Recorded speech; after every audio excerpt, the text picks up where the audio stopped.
Mr. President. Senator from Alabama. Thank you, Mr. President. I would like to add on to what the other senators have said. We want to give our blessings and prayers to the people in the southern part of the country after all the tornadoes. I grew up in Arkansas, now live in Alabama, and there hadn't been a year gone by that we didn't have devastated communities, towns, cities across the South. It seems like it's an every year occurrence. There's been many people lost, many people injured. The TV trucks and news people will leave in the next couple of days, leaving the destruction behind for the people of these cities and towns to rebuild. And it's a tough time. It's going to be a tough time all around, not just for a few days, but for years. And our prayers go out to them and all the families that are getting ready to have to go through one of the toughest times of their lives. Mr. President, on the list of people that my Democratic colleagues are claiming to help on this Build Back Better Act, there's a huge blank. I worked in education all my life. I worked around people all my life. What's missing from this list is American families. American families all over this country. For example, the child care program in this tax and spend spree is really about only helping certain families, and that's fine, certain families, but we should help all families. But my colleagues want to help the ones that are structured toward the Democrats that they deem favorable, and that's not the American way.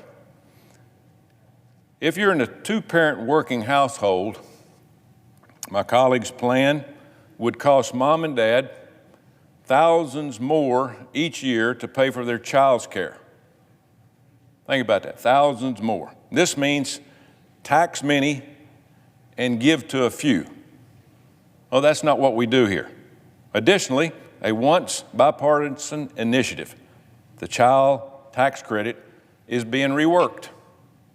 The cost of that dramatic expansion will be paid for by joint filers, meaning, in other words, couples or families will pay the cost. I want to take a moment to contrast this attack on the family.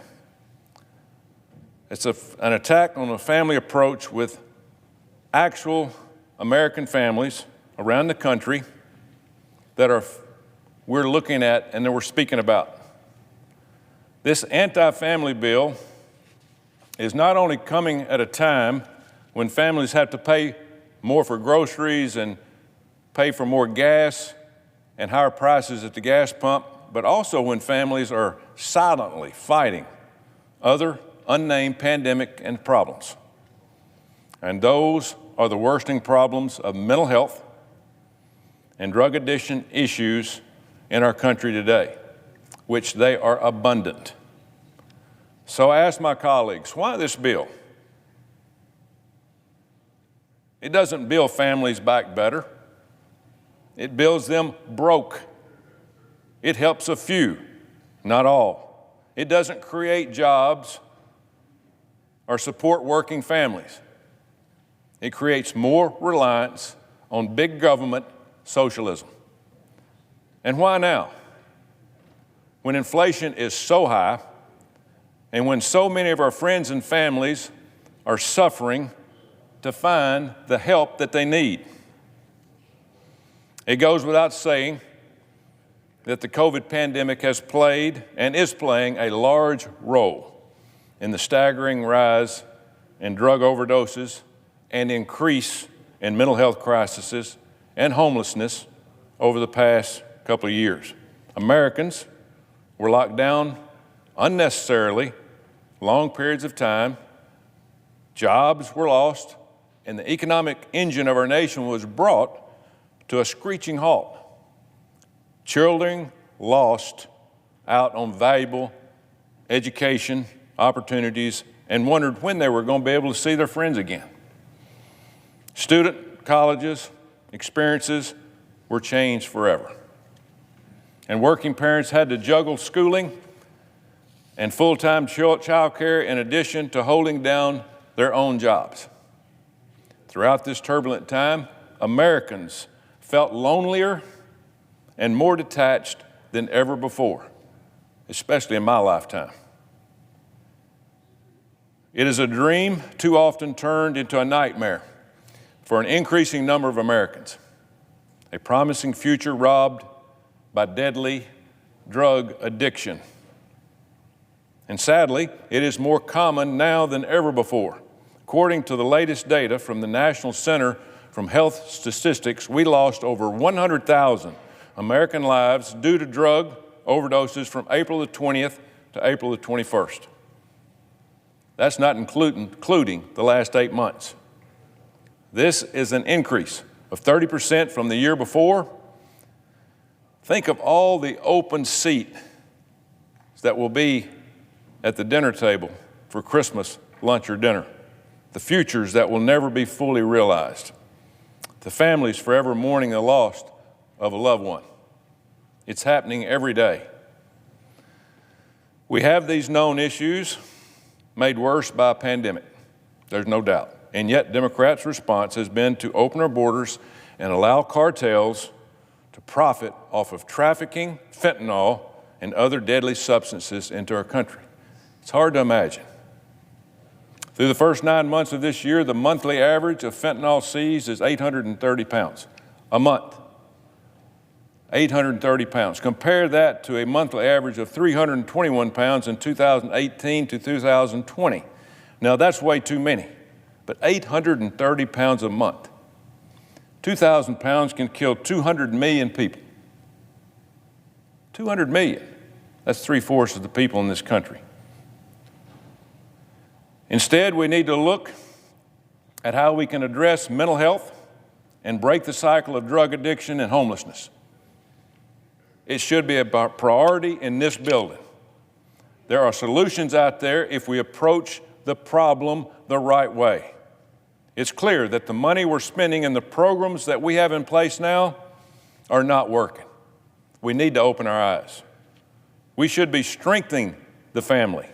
We know strong families are the backbone of a strong community, and right now Democrats are too focused on sneaking past these progressive wish list items like climate police, taxes that puts us on par with communist countries, into a bill under the guise that will help all Americans. I'm here to help Americans, but the right way. All Americans. Last year, Congress got to work on passing bills to help with COVID relief. While some relief funds were certainly necessary for those who needed the most, the government's role quickly went from providing targeted stimulus to unchecked spending month by month. And this year, my Democratic colleagues assumed a predictable response to every problem they faced. Just throw money at it. Folks, money is not the answer. People are the answer. And the money they want to use will be paid for, yes, by the American people. It's not government money. It's the American people, and it's the taxpayers' money. But pumping more money into the economy is not the solution. It did not work for American families earlier this year when was passed a $1.9 trillion spending package that was passed off as COVID relief. It caused prices to rise, inflation to spike. It didn't address most of the issues families still face today. We've spent all this money and we've got worse problems. We throw money around in the name of solving problems. And if we do it this time, it won't work again it won't work this time either.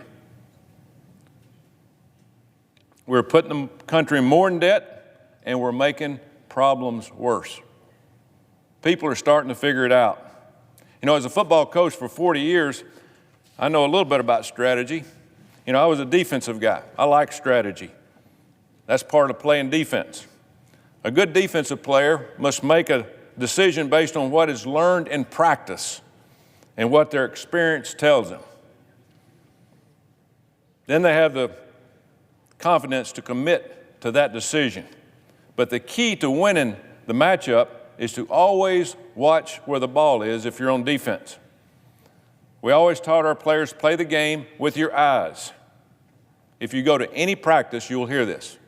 Defensive players, play with your eyes and trust your eyes. Offenses will throw motion across formation. They'll run a trick play. They try to get your eye off the ball. You have the chance to go out there and stop the play if you trust your eyes. At the same thing happening and is happening right now, we're playing defense. And we cannot take our eye off, not the ball, but this bill.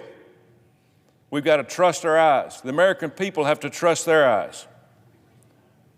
Democrat colleagues are trying all sorts of tricks, political spin, to convince Americans that their Build Back Better bill is a championship caliber win. They're banking on Americans to be too busy and to be caught up in the holidays to understand what is really in this bill. But here's the thing. Americans should know that the Democrats' reckless tax and spend spree is nothing more than a gimmick, a trick play designed to fool the defense and the American people, to help a few, not everybody. The American people should trust their eyes. This bill is not thoughtful policy that will change American lives. It is a way to increase big government, socialism, and pay for it by increasing taxes on not a few, not the 1%, but everybody in this country. Because of the way they're doing this bill, using an obscure procedure tool that's called reconciliation, everything in this bill has to be budgetary, as in related to the budget. Sometimes this is useful when you're trying to create a fair, simpler tax code or makes tax cuts. It's also a tool used to bypass majority because it only needs 51 votes. But the reconciliation process actually limits what Congress can do to address most issues facing Americans because everything in this bill has to be budget related. Reconciliation does not allow Congress to be thoughtfully construct policy or to make improvements that do not spend money. Throwing money at existing programs or even creating new programs that simply send out checks is not the same as making meaningful change. So when my Democratic colleagues say that their bill will help Americans, it will, a few, but not very many. All it does is throw money at problems, which is, as we've seen, is not what our country needs. This reckless tax and spend spree creates a cradle-to-grave entitlement society, but does not actually help people in that society. If we really wanted to help American families, we'd start with a bipartisan effort, meaning that we would discuss the needs of all Americans, not just a few. In this very tough time, all citizens need help. Everybody needs help. It's been a tough time. It's been a tough couple of years. But this has just been a one-way street. We have folks who represent urban and rural areas talking with each other about what American families actually need and what actually works. We could create targeted, thoughtful bills that didn't rely on budget, gimmicks, or party lines to pass. So, we can't let our Democratic colleagues fool Americans. Their Build Back Better bill isn't making American families better. It's not helping Americans who are suffering from mental health issues. It's not helping our country's drug addiction problem. It's an anti-family bill that will make our country more dependent on big government. And it's spending money the wrong way. I yield the floor.